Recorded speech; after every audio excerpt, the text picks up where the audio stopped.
Episode 34। और क्या हालचाल, सब बढ़िया। तो बिना किसी देरी के शुरू करते हैं। तो जैसे कि आपने पिछले एपिसोड में देखा कि हमारा जान जो डुअल भूत था ना, जिससे एक एल्डर जिनका नाम जिया यू था, वो लड़ रहे थे ना, तो हमारा जान चलता है तो उनकी मदद करने के लिए आगे बढ़ जाता है। और अब आगे, और हाँ पहले ही कह दूं, आज तारीख है 21। अब पता नहीं ये वीडियो कब अपलोड होगी, लेकिन बिना मोनेटाइज के हमने 3 महीने काट दिए हैं, मतलब कि 2 महीने कट गए हैं। और अगली 21 तारीख को मेरे चैनल पर ऑप्शन आ जाएगा मोनेटाइजेशन का। तो जैसे ही मेरा चैनल मोनेटाइज होता है ना, उसके बाद हमारी ए स्टोरी तो चलेगी। हाँ, थोड़े लॉन्ग एपिसोड हो सकते हैं, लेकिन ए स्टोरी तो कंटिन्यू 8 बजे आएगी ही आएगी। हम और भी स्टोरीजों पर फोकस करेंगे, ठीक है। और तो और मैंने एक स्टोरी बहुत ही ज्यादा खास है, उसे भी चूज कर लिया है, जिसमें भाई साहब हीरो की 1-2 गर्लफ्रेंड नहीं बल्कि 20-22 गर्लफ्रेंड रहती हैं। तो समझ जाओ मैं क्या कहना चाहता हूँ। तो शुरू करते हैं। अब जैसे ही हमारा जान यहाँ से जाता है ना, तो यूरो और जो मुंह फैन थे ना, वो आपस में बातचीत करने लगते हैं। मुंह फैन चलता है तो यूरो को समझाने लगता है कि तुम्हें चिंता करने की कोई भी जरूरत नहीं है। जान इतना बेवकूफ नहीं है कि वो किसी भी फाइट में ऐसा ही अपनी टांग अड़ा देगा। उसके पास जरूर कोई ना कोई तो प्लान होगा, तभी वो वहाँ पर बोला जाए तो एल्डर जिया यू की मदद करने के लिए गया है। अब इतने में सीन से होता है और फिर हमें आगे का सीन बताया जाता है, जहाँ पर हमारा जान लगातार आगे बढ़ रहा होता है। इतने में हमें एक लड़की को बताया जाता है जो कि शेर पर बैठी हुई होती है, और इस लड़की का नाम होता है मोयान। अब भाई साहब जैसे ये लड़की यहाँ पर आती है ना, तो वो जान से कहने लगती है कि लड़के तुम यहाँ पर किस लिए आए हो, तुम्हारी पावर डाउट है कि सिर्फ 4 स्टार पर है, और तुम इस 4 स्टार की सहायता से इस डुअल सम्राट से नहीं लड़ सकते। हमारा जान भी मोयान को देखकर मोयान से कहने लगता है कि तुम्हारी पावर भी तो इसी लेवल पर है, तो तुम भले इससे कैसे लड़ सकती हो। जान चलता है तो मोयान से कहने लगता है कि तुम ऐसा करो, मेरी रक्षा करो, मैं एक अटैक बनाने वाला हूँ यहाँ पर, और हम इस राक्षस पर वो अटैक छोड़ देंगे। अब भाई साहब जब मोयान जान की बात सुनती है ना, तो पहले तो वो मना करती है कि नहीं, मैं तुम्हारी रक्षा करने वाली बिल्कुल भी नहीं हूँ, ऐसा वैसा जेबो। लेकिन जान के समझाने पर कि देखो इस समय बहस करने का समय नहीं है, अगर तुम बहस में लड़ी रही तो शायद हम यहाँ पर काफी कुछ खो देंगे। मोयान भी समझ जाती है और हमारे जान की बात मान जाती है। जान चलता है तो फाइनली यहीं पर बैठ जाता है और अपनी आंखें बंद कर लेता है, और एक साथ 23 फ्लेमों को बाहर निकालता है और उन्हें मिलाने लगता है। अब भाई साहब मोयान जब हमारी जान को ऐसा करती हुई देखती है ना, तो वो हैरान हो जाती है कि क्या ये लड़का पागल हो चुका है जो एक साथ 23 फ्लेमों को मिला रहा है। हालांकि मोयान के पास भी एक बहुत ही ज्यादा पावरफुल फ्लेम थी, जिसे होली फ्लेम से मतलब कि होली फ्लेम माना जा सकता था, लेकिन शायद ये होली फ्लेम नहीं थी। और हाँ, ये बताया नहीं गया है कि ये होली फ्लेम है या फिर दूसरी फ्लेम है, लेकिन हमारी जान की हेवनली फ्लेम से तो पावरफुल थी, ठीक है। मोयान भी हैरान हो जाती है कि इस बच्चे के पास इतनी फ्लेमें हैं और जिन्हें आपस में मिला रहा है, क्योंकि मोयान ने भी बहुत बार अपनी फ्लेमों को आपस में मिलाने की कोशिश की है, लेकिन वो आज तक कभी भी इन फ्लेमों को नहीं मिला पाई है। मोयान यहाँ पर समझ जाती है कि सामने जो लड़का है ना, वो बहुत ही ज्यादा पावरफुल है और बहुत ही ज्यादा अजीब है। इसके अलावा इसे मरने का भी बिल्कुल भी भय नहीं है जो इतनी फ्लेमों को आपस में मिला रहा है। अब इतने में सीन से होता है और हमें डुअल सम्राट और बाकी सभी एल्डरों की आपस में फाइट को बताया जाता है, जो कि डुअल सम्राट को रोक रहे होते हैं और लगे तेरी मचा रहे होते हैं। इतने में दोबारा से सीन शिफ्ट होता है और हमें बाकी की फाइटों को बताया जाता है, जहाँ पर जो यूरो,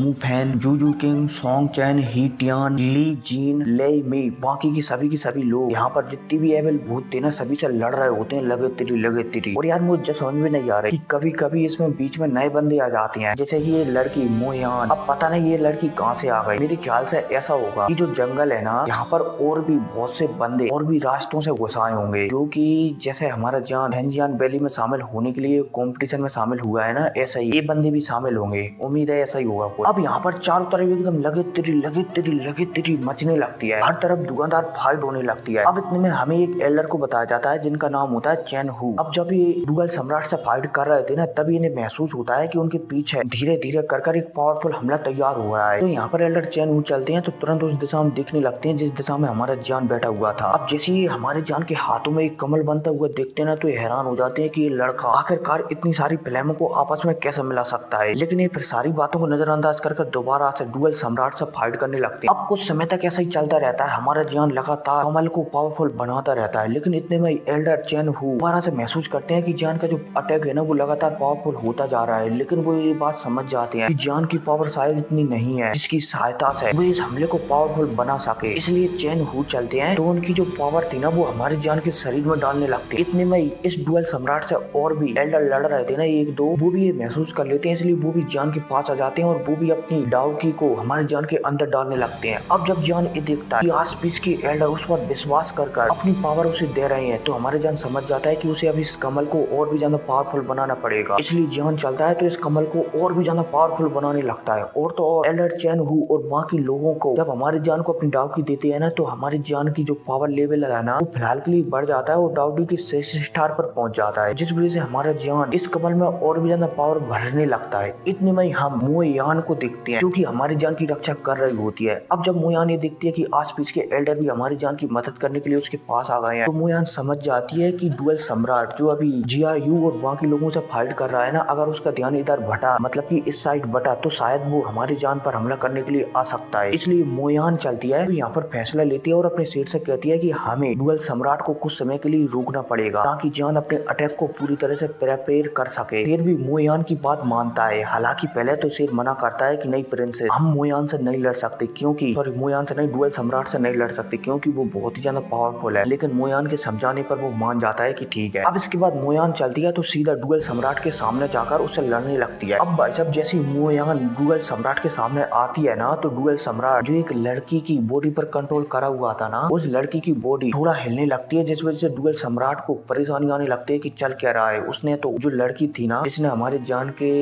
लिए एक काम रखा था कि तुम ये बात किसी से कह देना, डुअल सम्राट उसकी ही लड़की के बॉडी में था। तो ये लड़की डुअल सम्राट की आत्मा को बाहर निकालने के लिए विद्रोह करने लगती है, जिस वजह से डुअल सम्राट को परेशानी आने लगती है। अब इतने में हमें थोड़ी सी बैक स्टोरी बताई जाती है कि जो मोयान है ना और जो डुअल सम्राट जिस बॉडी पर कंट्रोल कर रखा है वो लड़की है ना, बोला जाए तो वो औरत है ना, इन दोनों का बीच का आपस में कोई संबंध है। इसलिए जो औरत है ना उसकी दोबारा से जीने की इच्छा बढ़ गई है। अब ये नहीं बताया गया है कि इन दोनों के बीच का क्या संबंध है, हर कोई नहीं आगे बढ़ते हैं। अब शेर और जो मोयान और 2-3 और एल्डर डुअल सम्राट से फाइट करने लगते हैं। लगे तेरी डुअल सम्राट चलता है तो वो भी उस औरत की बॉडी को दोबारा से मतलब कि कुछ हद तक कंट्रोल लाता है और सबसे लड़ने लगता है। लेकिन अब आराम से डुअल सम्राट को भी ये अनुभव होने लगा है कि शायद जो ह्यूमन है ना किसी पावरफुल अटैक की तैयारी कर रहे हैं, इसलिए वो भी अपनी फुल पावर से सभी से लड़ने लगता है ताकि वो यहाँ से किसी को जिंदा न जाने दे। अब भाई साहब इतने में हमारी जान को बताया जाता है जो कि कमल को बना रहा था। इतने में हमारी जान के शरीर से बहुत दिनों के बाद ट्रेनिंग से लिटिल ई बाहर निकलती है। अब भाई साहब जैसे लिटिल ई बाहर निकलती है ना, तो सबसे पहले तो वो आस पास देखने लगती है और उसे एक ही पल में समझ में आ जाता है कि क्या चल रहा है। इसलिए लिटिल ई चलती है तो ज्यादा यहाँ पर टाइम पास नहीं करती और सीधा हमारी जान की मदद करने लगती है। अब भाई साहब जब हमारा जान लिटिल ई की पावर को दिखता है ना तो वो हैरान हो जाता है क्योंकि लिटिल ई की जो पावर पहुंच चुकी थी ना वो डाउडी की 7 स्टार पर पहुंच चुकी थी। और जैसी लिटिल ई अब हमारी जान की मदद करती है ना इस कमल को बनाने में, तो ये कमल और भी ज्यादा तेजी से बढ़ने लगता है। हालांकि यहाँ पर हमारी जान की हालत थोड़ी सी खराब हो रही होती है लगातार, लेकिन लिटिल ई की सहायता से वो थोड़ी हालत में सुधार भी महसूस करने लगता है क्योंकि होना हो लिटिल ई हमारी जान के शरीर से ही संबंधित है। इसलिए अब लिटिल ई भी पूरी तरह से हमारी जान के इस कमल को बनाने में मदद करने लगती है। अब इतने में हमें डुअल सम्राट को बताया जाता है जो कि आपस में सभी से पूरी रफ्तार से फाइट कर रहा होता है और वो हमारी जान को अटैक बनाता हुआ भी देख रहा होता है। यहाँ पर डुअल सम्राट समझ जाता है कि अगर इस लड़की का अटैक पूरी तरह से तैयार हो गया तो शायद यहाँ पर वो बहुत ही बुरी तरह से इंजर्ड हो जाएगा, और अगर वो एक बार बुरी तरह से जख्मी हो गया तो शायद वो इन इंसानों के हाथों से या तो मारा जाए या फिर दोबारा से कहीं पर कैद कर दिया जाए। हालांकि डुअल सम्राट को हमारी मतलब कि जब यहाँ पर लिटिल ई आई थी ना तो उसे उससे डर तो लगने लगा, लेकिन वो उस डर को भुलाकर दोबारा से सारी ह्यूमनों से लड़ने लगता है। लगे तेरी। अब इतने में हमें मुंह पहन और बाकी के सभी लोगों को बताया जाता है जो कि अजीब से भूतों से लड़ रहे होते हैं। मुंह पहन चलता है तो वो आसमान की ओर देखकर जो लाल कलर का चांद टाइप का कुछ था ना उसे देखने लगता है और मुंह पहन यहाँ पर समझ जाता है कि शायद अभी चांद वाला फॉर्मेशन पूरा ही होने वाला है, और अगर ये पूरा हो गया तो शायद इस डुअल सम्राट के पास बहुत ही ज्यादा पावर आ जाएंगी और फिर इसे हराना ऑलमोस्ट नामुमकिन हो जाएगा। इसलिए मुंह पहन चलता है तो यहाँ पर सभी से कहने लगता है कि जो रेड चांद है ना इसे हमें तोड़ना होगा वरना यहाँ से कोई भी जिंदा नहीं जा पाएगा।